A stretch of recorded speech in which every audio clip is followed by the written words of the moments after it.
The filibuster has been weaponized to intensify partisan division. The filibuster is a wicked tool used to kill legislation supported by the majority of Americans of all political parties. And that's true for protecting the right to vote and gun safety legislation and immigration reform and codifying Roe versus Wade. The filibuster thwarts the will of the people. Today's filibuster doesn't encourage debate. It promotes cowardice. Senators can torpedo bills without saying a single word in public, or even stepping to the floor of the United States Senate. It's unbelievable. We've made this so freaking ugly and easy. The problem is, if it's being used as a spur to bipartisan discussions, that works. We saw it work with the CARES Act. But if it's used simply to stop something, in other words, if one side or the other just doesn't want to even talk about the subject, what you're talking about is stone cold obstruction. And that's where we are today. Unfortunately, part of this body just doesn't want to talk about the issue of voting rights. How do I know that? Because we brought up a motion to proceed 3 times and it was voted down 3 times. A motion to proceed to have a discussion about this issue. The only reason we're having this debate today is that the majority leader found a rule that, frankly, I never heard of, that enabled us to bring this bill to the floor. It wasn't because the other side said, oh, let's discuss voting rights.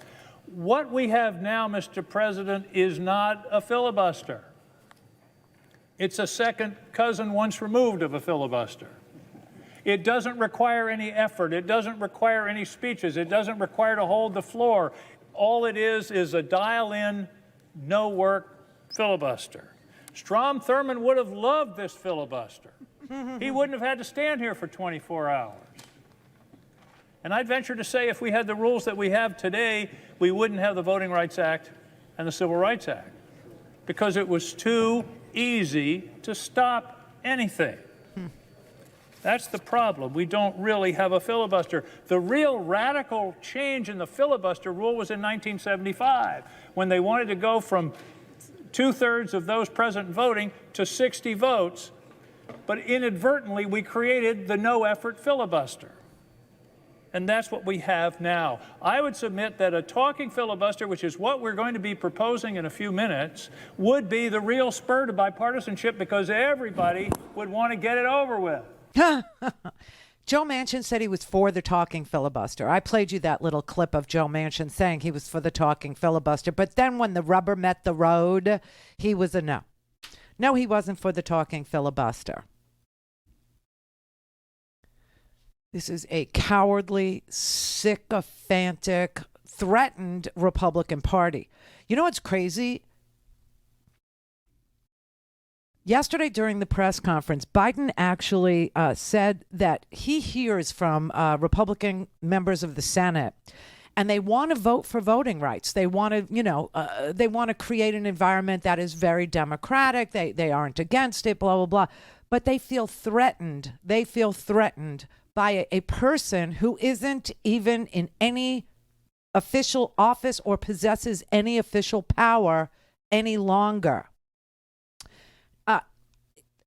What's interesting is he's insinuating that they feel threatened because of a primary threat. But I think it's more of a death threat.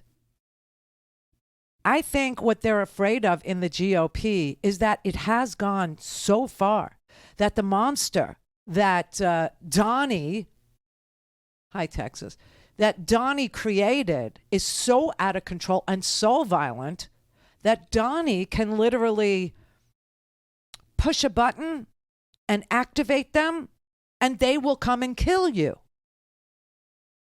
Seriously.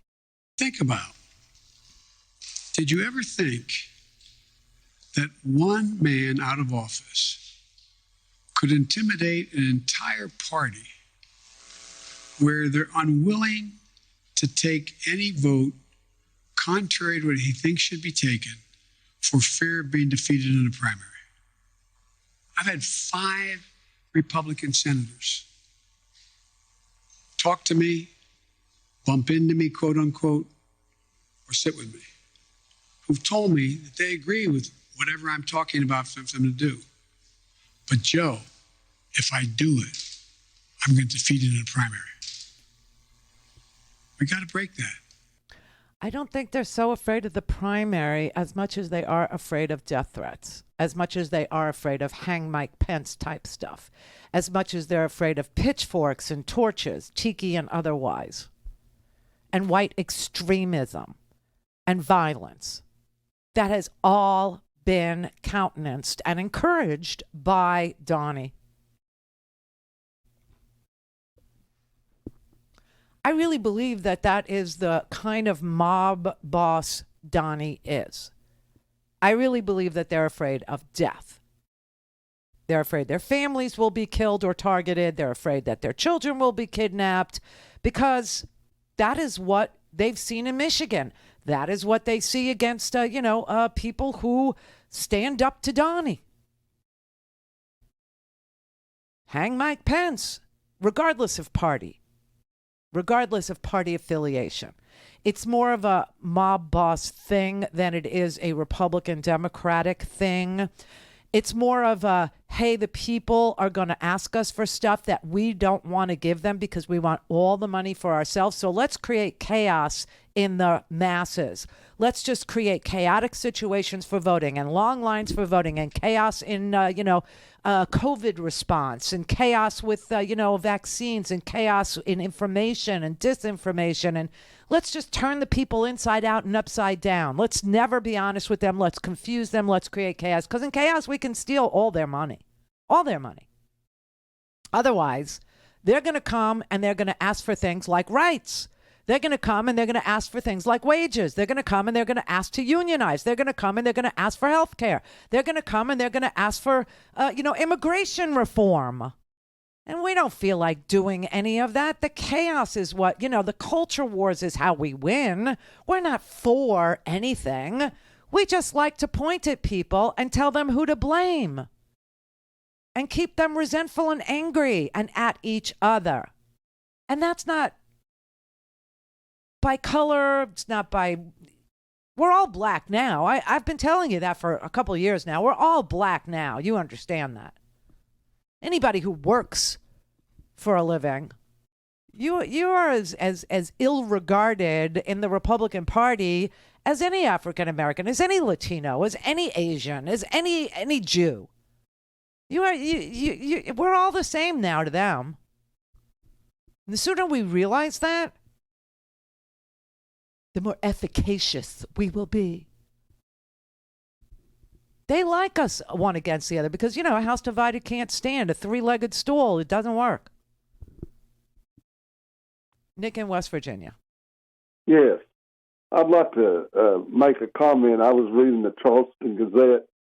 9 people got arrested for civil obedience when 3 days ago trying to protest to get Manchin to vote, to go on with this voting right.